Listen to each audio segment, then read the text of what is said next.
समस्त श्रोताबंधु को मोर सारस्वत प्रणाम अशेष अभिनंदन और शुभेच्छा। आज मु भागवतर श्रीमद् भागवतर सप्तम स्कंधर षष्ठ अध्याय परिवेशन करने जाऊँगी। समस्ते जानी जो मैंने भागवत पढ़ुंट आउ गीता पढ़ुंट जो मानकर माने भागवत आग्रह अच्छी से सब जानी जे हिरण्यकशिपु भाई हिरण्याक्ष को विष्णु मारी बोली हिरण्यकश्यपु तांको शत्रु मन करी से विष्णु को जेकोसी प्रकार मारियो बोली से तपस्या करने लगिला। से तपस्या करने जिते गले से कयादु को इंद्र चोरई नहीं जाते। तो नारद पाखे कयादु रोते हिरण्यकश्यप स्त्री से प्रहलाद माने कयादु से गर्भवती थे। तो से प्रहलाद से सब शुणी तेणु से जिते गुरुकुल पढ़ा गले सेतेबेले असुर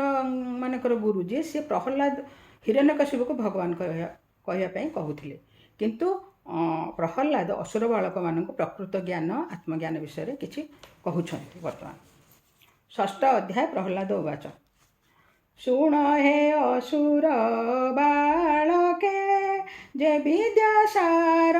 नरलोके माया क्रीडारे मता ज्ञान तुम्भर देहे नाही बालक जुबा वृद्ध देहे केबे आत्मा लिप्त नुहे ए भाव चिते जे चिंतन्ति अन्ते कैवल्य से भुंजन्ति विषय पथे जे बा पड़े आत्मार ज्ञान पथ हुड़े पर पर बोली चिंती से मृत्यु मुखरे पड़ती संचरती पर पर बोली चिंती से मृत्यु मुखे संचरती से गुरु कहे शास्त्र मथे अर्थ को बुझा इनर्थे अज्ञाने निद्रा जे बचने न भांगे शास्त्र अनुमाने न भांगे शास्त्र अनुक्रमे से गुरु वाक्य कार्य किस विफलतार उपदेश आत्मार शरीर धारण ज्ञान कारण एबे अव्यय आत्मा जेते जत्ने करिब आत्महिते एणु अज्ञानी वचन न माने आत्मा ज्ञानी जन अज्ञानी अज्ञान देखाई अंध को अंध जे जोड़ाई ज्ञानीर शत्रु मित्र नाही नित्य उदास पणे थाई प्राणी भुंजई कर्मायते संपद विपद जगते ए मायामय गृहवासे प्राणी जंत्रित माया पासे मनर चरणे सांकुली एणु न पारे प्राणी चली ए माया बंधन जाब ए माया बंध जाब चने तुटई ज्ञान अनुमाने से गुरु वचन जे जानी तेबे संसारु तरे प्राणी व्यर्थ क्रिया नित्य चिंती आयुष क्षय न जानती एमंत सुरंकु चाही से प्रहलाद दया बही कहई भागवत धर्म जेने तुटई माया भ्रम शुण बालक मो वचन संसारे पंडित जे जन कुमार कालु धर्म करे शरीर नित्य विचारे मनुष्य संसारे दुर्लभ जेबे गोविंदे करे भाव ଯେ ହରି ସର୍ବଜୀବ ଦେହେ ଆତ୍ମା ରୂପରେ ପୁରୀ ରହେ। ବସ ଈଶ୍ୱରର ଭାବେ ଇନ୍ଦ୍ରିୟ ଭୋଗ ସୁଖ ଲୋଭେ କର୍ମର ବଳେ ଯାହା ଲୋଭେ ଏ ସୁଖ ଦୁଃଖ ଭୋଗ ଲୋଭେ ଏଣୁ ନ କର ପ୍ରତିଆସ ନିରତେ ହୋଇବ ସନ୍ତୋଷ। ଦେଖ ଆୟୁଷ ଏ ଶରୀରେ ଛିଦ୍ର ଘଟର ପ୍ରାୟ ଝରେ ଏଣୁ ମୁକୁନ୍ଦ ପାଦ ଯୁଗେ ନିରତେ ଭାବ ମନ ଯୋଗେ ମରଣ ନିତ୍ୟ ସନ୍ନିହିତ ତା ମୁଖେ ନ ପଡ଼େ ଯାବତ। ଯାବତ ସୁସ୍ଥ ଏ ଶରୀର ବୃଦ୍ଧ ଅବସ୍ଥା ଅଛି ଦୂର ଯାବତ ଦୁର୍ଲଭ ଏ ଦେହେ ଇନ୍ଦ୍ରିୟ ଶକ୍ତି ନଷ୍ଟ ନୁହେଁ ଯାବତ ଜୀବର ଏ ଦେହେ ବାଳକ ବଳେ କ୍ଷୟ ନୁହେଁ ଯାବତ ଆତ୍ମା ନିସ୍ତାରଣେ ଯତ୍ନ କରିବ ଅନୁକ୍ଷଣେ ତେବେ ଆତ୍ମାର ହିତ କରେ ଦୁର୍ଲଭ ମାନବ ଶରୀରେ ଏ ଜ୍ଞାନ ବୁଝେ ଯେତେବେଳେ ବୋଲେ କରିବି ବୃଦ୍ଧ କାଳେ। ଗୃହେ ଲାଗିଲେ ଅଗ୍ନି ଯେହ୍ନେ ଉଦ୍ୟମକୁ ପରଖନନେ ଏମନ୍ତ ଜ୍ଞାନୀଙ୍କ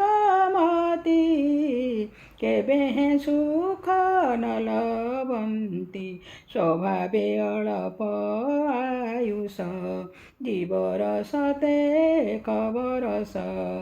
ଯେବେ ଅଜ୍ଞାନ ପଣେ ଥାଇ ତାହାର ଅଧେ ନାଶ ଯାଇ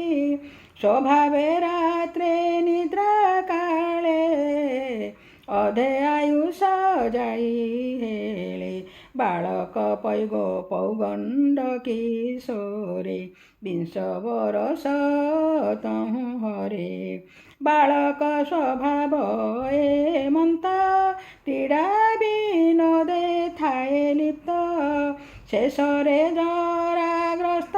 ହୋଇ ବିଂଶତି ବରଷ କଟଇ ବାକି ଯେ ଆୟୁ ରହିଥାଏ ଗୃହ ବନ୍ଧନେ କଟିଯାଏ। ଏ ଗୃହ ବନ୍ଧେ ବନ୍ଦୀ ହୋଇ ଆତ୍ମା ଉଦ୍ଧରି ନ ପାରଇ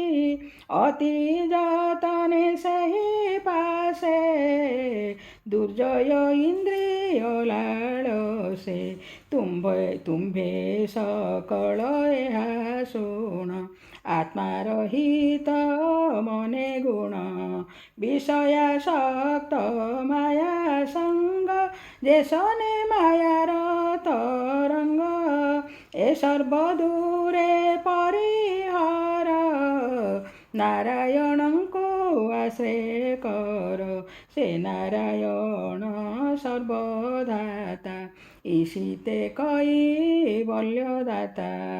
ବିଷ୍ଣୁଙ୍କୁ ଆଶ୍ରୟ ଯେ କରନ୍ତି ସେ ସର୍ବ ଦୁଃଖ ନିସ୍ତରନ୍ତି ଅସୁର ଭାବକୁ ପେଖ ଆତ୍ମାର ପ୍ରାୟ ସର୍ବଦେଖ ଏ ବିଷ୍ଣୁ ମାୟା ପରାପର ବ୍ରହ୍ମାଣ୍ଡ ଯାହାର ବ୍ରହ୍ମାଣ୍ଡ ବାହାର ଅନ୍ତର ବ୍ରହ୍ମାଣ୍ଡ ସ୍ଥାବର ପର୍ଯ୍ୟନ୍ତେ ଅବ୍ୟକ୍ତ ଭୂତ ଆଦି ଯେତେ ଗୁଣ ନିର୍ଗୁଣେ ହୋଇ ସମ ଏ ଆଦି ସର୍ବ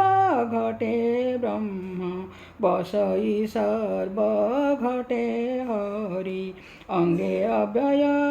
রূপ ধরি আত্মা স্বরূপে সর্বদেহ দৃশ্য দৃশ্য ভাব বহে নিত্যাব্যয় সত্যমতে कलिके पारिब जगते केवल आनन्दानुभव अशेष देहे सर्वजीव माया अन्तरे सुखे रहे अशेष गुण सङ्गे बहे एघेनि सर्वभूतेश्वरे प्राणी विषय दया करे सुदृढ भाव धरि चिते हरिଙ୍କୁ लभि विजे मन्ते असुर भाव परिहारे तेणे सन्तोष नरहरि ए भावे दृढ कर चिते हरिଙ୍କୁ भज अविरते जे विष्णु तो सजाको चिते किय बाल्यभ्य जगते अनंत अनादि महिमा कि गुणे करिबा उपमा त्रिगुणे करे निस्तारण केवल परम कारण संसार मध्ये सार सेहि तार चरण अन्य नाही एघेनि विष्णुर चरण